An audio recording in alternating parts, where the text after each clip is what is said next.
Aadujeevitham movie കണ്ടു. ശ്രീ ബ്ലെസ്സി എന്ന സംവിധായകന്റെ 16 വർഷത്തെ ഡ്രീമാണ് ഇപ്പം നമ്മുടെ മുമ്പിൽ എത്തിയിരിക്കുന്നത്. അതുപോലെ തന്നെ ശ്രീ ബെന്യാമിൻ എഴുതിയ നോവൽ നമ്മൾ ഒട്ടുമിക്ക പേരും വായിച്ചിട്ടുള്ളതാണ്. നമ്മൾ അദ്ദേഹത്തിന്റെ ഒരു ശൈലി വെച്ചിട്ട് നമ്മൾ എല്ലാവരും അതിനെപ്പറ്റി വിഷ്വലൈസ് ചെയ്തിട്ടുണ്ടല്ലേ. ഈ മൂവിയിൽ എന്താണ് ഒരു പ്രത്യേകത എടുത്തു പറയേണ്ട കാര്യം എന്താണെന്ന് ചോദിച്ചു കഴിഞ്ഞാൽ, നമ്മളൊക്കെ എന്താണോ സങ്കല്പിച്ചു വെച്ചിരിക്കുന്ന അതിനപ്പുറമുള്ള, അതിനെ ഓവർകം ചെയ്യുന്ന രീതിയിലുള്ള ഒരു വിഷ്വൽ ട്രീറ്റ് തരാൻ പറ്റി. അതാണ് ഈ മൂവിയുടെ ഏറ്റവും വലിയൊരു വിജയം. രണ്ടാമത്, പൃഥ്വിരാജ് എന്ന നടനെ നമുക്ക് കാണാൻ പറ്റില്ല, നജീബിനെയാണ് ത്രൂ ഔട്ട് കാണുന്നത്. അത് ശരിക്കും പറഞ്ഞ ബ്ലെസ്സി എന്ന സംവിധായകന്റെ മികവ് തന്നെയാണെന്ന് തന്നെ പറയേണ്ടി വരും. പിന്നെ എന്താണെന്ന് ചോദിച്ചു കഴിഞ്ഞാൽ, ഈ സീൻസ് കണക്ട് ചെയ്യുന്ന ഒരു ഭംഗിയുണ്ടല്ലോ, അതും എടുത്തു പറയണം. ഒരു ഉദാഹരണം പറഞ്ഞു കഴിഞ്ഞാൽ, നമ്മൾ അവിടെ ചെന്ന് പെട്ട് കഴിയുമ്പോൾ വെള്ളം കുടിക്കാനുള്ള വെള്ളം മാത്രമേ കിട്ടുള്ളൂ, ബാക്കി ഒന്നിനും കിട്ടുന്നില്ല എന്ന് പറയുമ്പോൾ നമുക്ക് സങ്കല്പിക്കാം, കുളിക്കാനോ ഒന്നിനും ആ വെള്ളം വേറെ കിട്ടില്ല. അങ്ങനെയുള്ള സമയത്ത് ഈ വാട്ടർ കൊണ്ടുവരുന്നത് ചെറുതായിട്ടൊന്ന് ഓവർഫ്ലോ ചെയ്തിട്ട് മരുഭൂമിയുടെ സൈഡിൽ കൂടി ഇങ്ങനെ ഒഴുകി പോകുന്നൊരു രംഗമുണ്ട്. ഇത് വന്ന് നിൽക്കുന്നത് നമ്മുടെ നാട്ടിലെ വളരെ ഡീപ്പായിട്ടുള്ള പച്ച കളറിൽ കിടക്കുന്ന ഒരു പുഴയിലേക്കാണ്.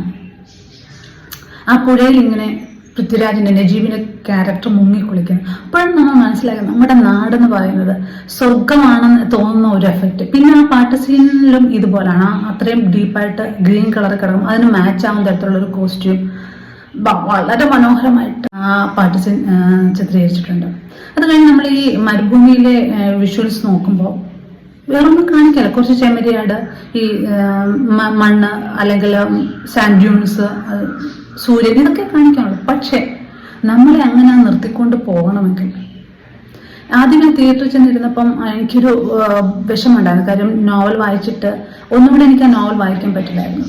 പിന്നെ ആ ഇമോഷൻസ് കൂടെ ഞാൻ കടന്നു പോകണമല്ലോ എന്നോർത്ത് ഇങ്ങനെ വിഷമിച്ചിരിക്കുമ്പോഴാണ് കുറച്ച് കഴിയുമ്പോൾ നമ്മളെല്ലാവരും, ഓഡിയൻസ് എല്ലാവരും നജീബായിട്ട് മാറുകയാണ്, നമ്മൾ ഓരോരുത്തരും ആ ക്യാരക്ടറായിട്ട് മാറുകയാണ്. അതുപോലെ തന്നെ പെരിയോനെ എന്നുള്ള പാട്ട് വരുന്ന സമയത്തുണ്ടല്ലോ, നമ്മൾ ഓരോരുത്തരും ലിറ്ററലി കരഞ്ഞു പോകും, കണ്ണ് നിറഞ്ഞു വരും. മാത്രമല്ല, ദൈവം ആ മരുഭൂമിയിൽ പ്രത്യക്ഷപ്പെടും വരുന്നത് പോലത്തെ ഒരു ഫീലാണ് നമുക്ക് തോന്നുന്നത്. അവിടെ പിന്നെ മിറക്കിൾ സംഭവിക്കാതെ എന്ത് ചെയ്യാനാണ്? പിന്നെ 2 ഡേയ്സോ അല്ലെങ്കിൽ 1.5 ദിവസം ഈ ഒരു മരുഭൂമിയിൽ കൂടി വെള്ളമൊന്നും ഇല്ലാതെ യാത്ര ചെയ്യുന്നതാണ്. അപ്പൊ അത്രയും നീളം നമുക്ക് ഫീൽ ചെയ്യുന്നുണ്ട്. ഒരു നിമിഷം നമ്മൾ ചിന്തിക്കും, ഇനി റോഡ് കാണാൻ പറ്റില്ലേ, അല്ല റോഡ് കാണുന്നില്ലേ. അത് കഴിഞ്ഞ് ഇവര് രക്ഷപ്പെടുന്ന ഒരു സമയത്ത് ജിമ്മി ജോൺ ലൂയി എന്ന് പറഞ്ഞുകൊണ്ടൊരു ആർട്ടിസ്റ്റ് ഉണ്ട്, ആക്ടറുണ്ട്.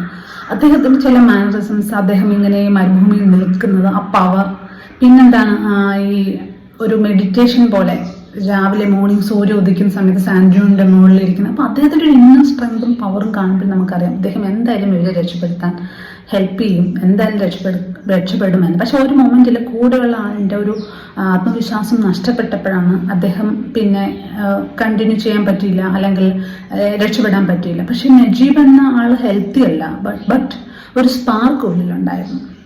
കൈയടിക്കുന്ന ഒരുപാട് സീൻസ് അതിനകത്തുണ്ട്. പിന്നെ ഒട്ടകത്തിന്റെ കണ്ണില് പൃഥ്വിരാജിന്റെ മുഖം വരുമ്പോൾ ഓഡിയൻസ് എല്ലാവരും കൈയടിക്കാൻ, തിയേറ്റർ ഒന്നടങ്കം കൈയടിക്കാൻ. രണ്ടാമത് ഉടുപ്പ് വരുന്നൊരു സീൻ, ആ ബോഡി ഇത്രയും ട്രാൻസ്ഫോർമേഷൻ എന്ന് പറഞ്ഞൊരു ഇതിന് ആക്ടർ ചെയ്യാവുന്ന ഏറ്റവും നല്ലൊരു കാര്യമാണ്.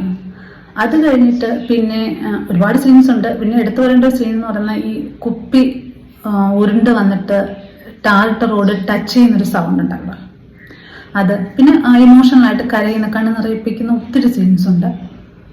അപ്പോൾ നമുക്കറിയാം ഇവരുടെ ചെറിയ എഫേർട്ടൊന്നും അല്ല. 5 വർഷത്തിൽ നീണ്ട ഡയറക്ഷൻ, ബ്ലെസ്സിയാണ് സംവിധാനം ചെയ്യുന്ന, പൃഥ്വിരാജിന്റെ അഭിനയം, പിന്നെ റസൂൽ പൂക്കുട്ടി, ശ്രീ എ ആർ റഹ്മാൻ, ഇവരെല്ലാം കൂടെ ഒത്തുചേർന്നപ്പോൾ മലയാള സിനിമയ്ക്ക് ഒരു എടുത്തു പറയേണ്ട ഒരു സിനിമ തന്നെ അല്ലേ, ഇന്റർനാഷണൽ ലെവലിലേക്ക് ഉയർത്തി കാണിക്കാൻ പറ്റുന്ന ഒരു സിനിമ തന്നെ നമുക്ക് കിട്ടി. അഭിമാനപൂർവ്വം നമുക്ക് ഓരോരുത്തർക്കും പറയാം ഈ സിനിമ ഞങ്ങളുടേതും കൂടിയാണെന്ന്.